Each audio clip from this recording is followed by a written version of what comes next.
This next body system is one that we're just going to sort of briefly talk about in the next 10 minutes or so, and then we're going to be done with it. It's the lymphatic system. It's one probably don't know too much about. But the lymphatic system, it's a system of vessels throughout our body. That's what is shown here in green in the diagram. A system of vessels and then enlargements called nodes, that you see here.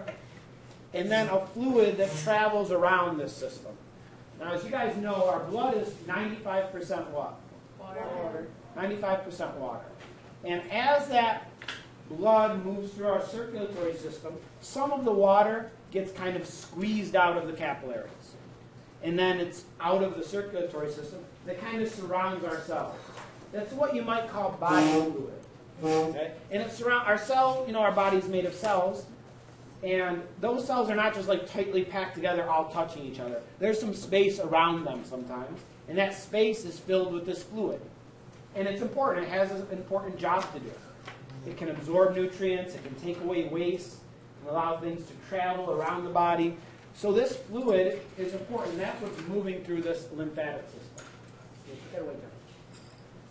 So we can think of the lymphatic system as part of our immune system because it has some important immune functions. What does our immune system do? Jacob? Make sure that you stay not sick.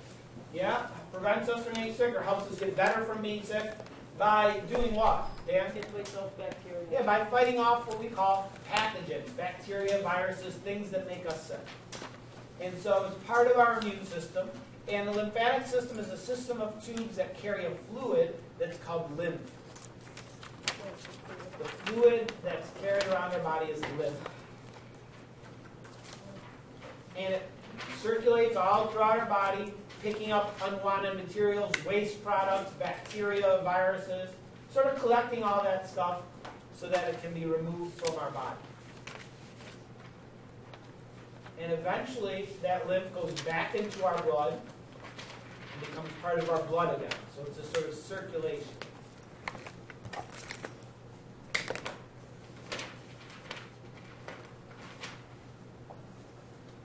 As this fluid is making its way back to our circulatory system, it goes through these little areas that are called lymph nodes.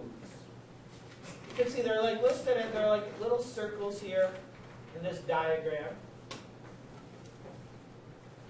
They're called a node. And what happens there is those lymph nodes contain special cells, lymphocytes, that are a type of white blood cell that can destroy bacteria and destroy a virus. So as the lymph goes through this lymph node, the white blood cells break down, destroy these pathogens, and help us to get better. They help us recover from a disease.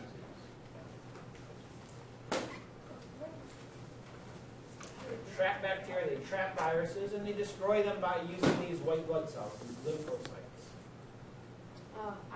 I forgot something in the computer. Can I get it? Right now? What did you forget? My bracelets.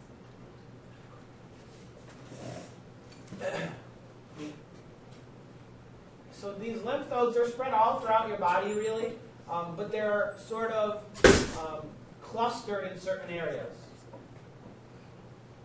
We have them clustered sort of in your neck, in your sort of armpits, in the groin area. There's sort of a bunch of them.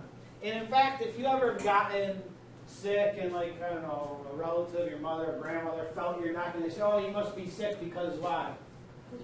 What do they feel on the side of your neck, they say? Oh, it's swollen. What do they say? Your thyroid. No, they don't say your thyroid's swollen, do they? Yeah. Their grandma say, oh, your thyroid's swollen, Joey. Yeah. Really? Yeah. You ever heard the saying your glands are swollen? No. No? No one's heard that? You know, my grandma said my thyroid glands are swollen. Yeah.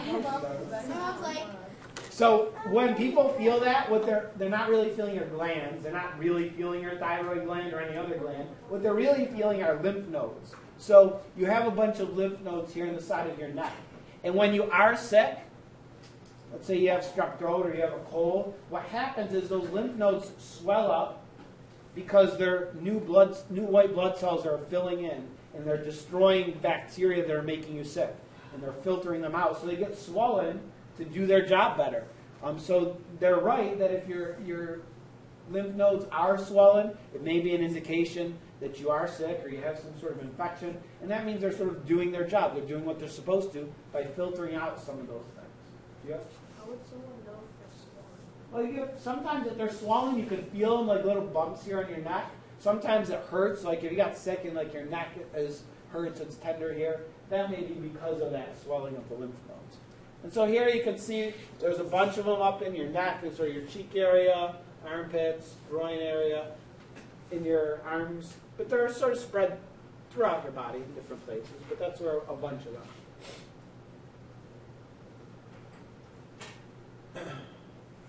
So this lymph, this fluid, okay, as it's moving through lymph vessels, it gets to a node, this little enlargement. And in here are these things. These are white blood cells. These are lymphocytes.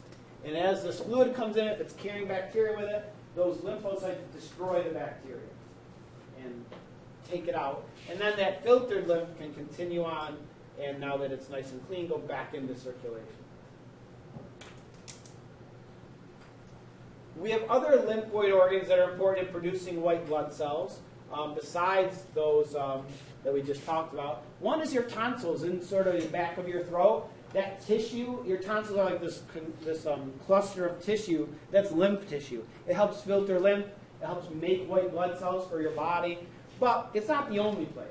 So, lots of people probably have had your tonsils removed. And that's okay. You have less of that lymphoid tissue. But then other parts will pick up and make more of those lymphocytes and other and filter that out. Our bone marrow makes them, and our lymph nodes, and our spleen and thymus. But some people have them removed because they can be enlarged. Some people, they trap too much bacteria in their throat and they get strep throat a lot. My oldest daughter had her tonsils removed because they were giving her lots of infections, and she kept getting strep throat and so forth. Now, there is one disease that affects the lymphatic system that is sort of interesting to talk about. It's called elephantiasis.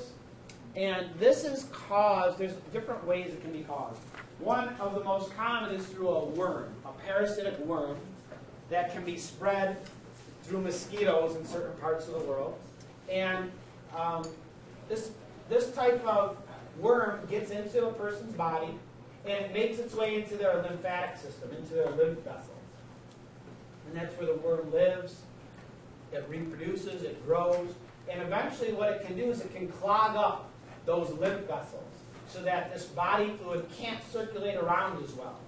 And what starts to happen is the lower extremities start to swell up with some of this fluid. Just like if you sprain your ankle or something, your ankle swells up. That's because this lymph fluid is collecting in that area. Well, this starts to happen when a person gets infected with elephantiasis.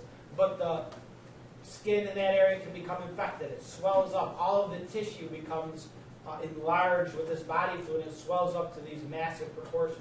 I mean, it can be somewhat minor, or it can be very severe. So this is medium case, where you see both legs are swelling. Obviously, this person's right leg is much more swollen, and so the tissue around the muscle tissue, the fat tissue, it's swollen with fluid because this fluid can't get back up into circulation in the rest of their body because this worm is clogging up their lymphatic system. Joe? If you have this, will doctors give you nutrients? So they try to control this by preventing people from getting infected in the first place. They don't have great ways of treating it after a person has the illness. So it's kind of a problem. It's not easily treated. And this is a person, you can see, this leg, it's not a thin little tiny leg, it's behind their clothes. You can see their foot though. But you can see this leg is obviously like double the size of their other leg. It can get to extreme conditions that are very debilitating. A person might not be able to walk. It can be very painful. So these are some extreme cases of What is